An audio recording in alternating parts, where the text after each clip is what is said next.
Une histoire du lac Tchad.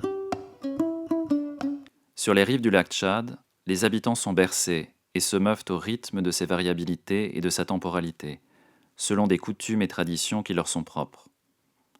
Longtemps décrit comme voué à une mort certaine, suite à un assèchement extrême, le lac Tchad retrouve peu à peu ses apparences de miracle au milieu du désert.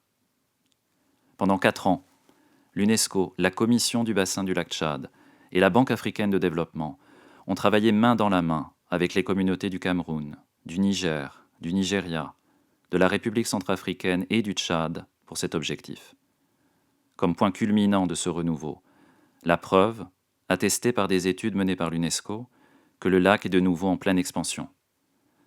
Cette nouvelle rappelle un point essentiel. Les humains vivent et dépendent de la nature, y compris de ses variabilités.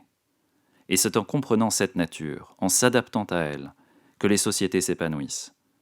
Avec ce principe, qui est mis en œuvre depuis 50 ans dans le cadre de son programme sur l'homme et la biosphère, l'UNESCO a démultiplié les études sur le bassin du lac Tchad, sur des thèmes aussi variés que la diversité biologique, l'histoire et la socio-économie des populations, la qualité de l'eau, ou encore sur les changements climatiques depuis le Paléolithique pour que les communautés puissent mieux comprendre le fonctionnement de leur environnement et puissent vivre en harmonie avec la nature au fil de ces changements.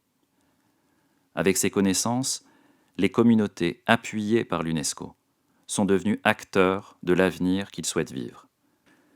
Un avenir durable où elles savent anticiper et s'adapter aux variations climatiques et aux variations du lac et de sa qualité de l'eau, et où elles agissent pour la réhabilitation des écosystèmes au Tchad, avec déjà la plantation d'arbres pour éviter l'érosion des sols, ou encore 4 hectares d'une plaine dunaire restaurée à Orthomossi. La mise en place de zones d'exclusion de pêche permettra de réhabiliter les frayères et d'augmenter le nombre d'espèces et la capture de poissons.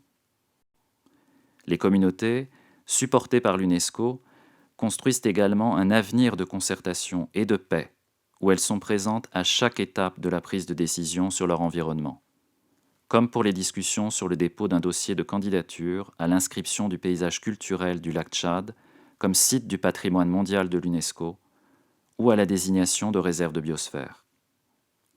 Un avenir prospère avec la mise en place dans chaque pays d'activités vertes génératrices de revenus, des activités durables qu'elles ont pu choisir elles-mêmes et qui permettent l'augmentation de leurs revenus et leur autonomisation.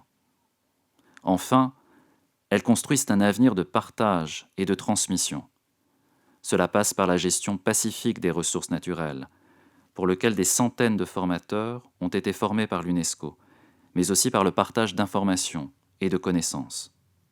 Le partage des acquis du projet Biopalt pour que tout autour du bassin, chacun puisse participer et apporter sa pierre à ce nouvel avenir.